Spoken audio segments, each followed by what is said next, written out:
Kisah Nabi Adam alaihi salam, yang diturunkan Allah dari surga ke bumi. Di dalam kegelapan sebelum adanya manusia, sebelum bumi dihuni, sebelum langit dan bintang bersinar, Allah telah menuliskan takdir makhluk yang kelak menjadi bapa seluruh manusia, yaitu Adam alaihi salam. Inilah kisah awal kehidupan manusia, kisah cinta, ujian, harapan, dan kembalinya manusia kepada Allah.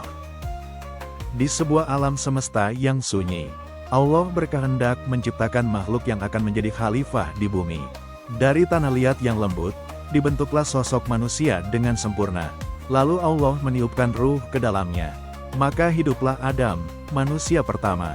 Ia membuka mata, melihat cahaya, dan mendengar suara para malaikat mengelilinginya. Subhanallah, inilah ciptaan Allah yang paling indah. Allah memerintahkan seluruh malaikat untuk bersujud kepada Adam, bukan sebagai penyembahan, melainkan penghormatan atas ciptaan Allah. Semua tunduk, kecuali satu, iblis. Dengan kesombongan ia berkata, "Aku lebih baik darinya, engkau ciptakan aku dari api, sedangkan dia hanya dari tanah." Kesombongan itulah yang menjerumuskan iblis dalam kehinaan.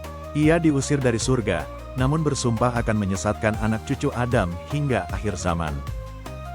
Allah yang Maha Penyayang menciptakan Hawa, agar Adam tidak kesepian. Mereka hidup damai di taman surga yang indah, pohon-pohon rimbun, sungai mengalir jernih, buah-buahan tanpa batas. Namun Allah memberi satu perintah, "Wahai Adam, makanlah dari mana saja yang engkau suka, tetapi jangan mendekati pohon itu." Maka dari sinilah sebuah ujian ketaatan dimulai. Iblis yang terkutuk menyusup ke taman surga. Dengan tipu daya halus ia berbisik, "Wahai Adam, maukah aku tunjukkan pohon keabadian dan kerajaan yang tidak akan binasa?"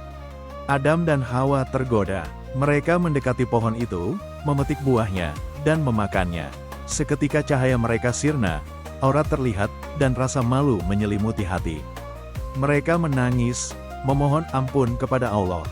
Lalu Allah berfirman dengan penuh keadilan, "Turunlah kalian ke bumi. Di sana kalian akan hidup, bekerja, dan saling bermusuhan. Di sanalah tempat kalian hingga waktu yang ditentukan." Maka, Adam diturunkan di bumi, begitu juga Hawa, di tempat yang berbeda. Mereka menangis, menyesali dosa, dan berdoa agar diampuni. Dalam kesepian dan penyesalan itu, mereka berkelana hingga akhirnya bertemu di Jabal Rahmah, Padang Arafah. Adam berdoa dengan suara penuh haru, "Ya Tuhan kami telah menzalimi diri kami sendiri. Jika Engkau tidak mengampuni kami, niscaya kami termasuk orang-orang yang rugi." Allah yang Maha Pengampun menerima taubat mereka. Dari dosa itu, lahirlah hikmah. Manusia diciptakan bukan untuk sempurna, tapi untuk belajar, memperbaiki, dan kembali kepada Allah. Adam dan Hawa hidup di bumi, menjadi orang tua bagi umat manusia pertama. Mereka memiliki anak-anak, di antaranya Habil dan Kabil. Namun, iblis kembali beraksi. Ia menyalakan api iri dan benci di hati Kabil terhadap saudaranya. Hingga akhirnya, Kabil membunuh Habil, dosa pembunuhan pertama dalam sejarah manusia. Waktu terus berjalan, Adam menua, ia mengajarkan anak cucunya tentang tauhid, tentang Allah, dan tentang surga yang pernah ia huni. Saat ajal tiba, para malaikat turun untuk memandikan dan menguburkannya dengan penuh penghormatan. Sejak saat itu, manusia belajar cara memuliakan orang yang telah pergi, dengan doa dan kasih. Dari tanah kita diciptakan, dan ke tanah pula kita akan kembali. Tapi yang membedakan manusia bukan asalnya, melainkan ketaatan dan kerendahan hati. Kisah Nabi Adam mengajarkan bahwa kesalahan bukan akhir segalanya. Selama kita mau bertobat dan kembali kepada Allah, pintu ampunan selalu terbuka. Ingatlah, setiap dosa bisa dihapus, asal hati mau tunduk dan memohon ampun. Dan dari Nabi Adam alaihi salam, kita belajar bahwa cinta Allah jauh lebih besar dari murkanya.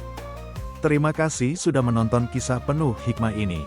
Semoga kisah Nabi Adam alaihi salam mengingatkan kita semua bahwa taubat, kesabaran, dan cinta kepada Allah adalah jalan menuju cahaya.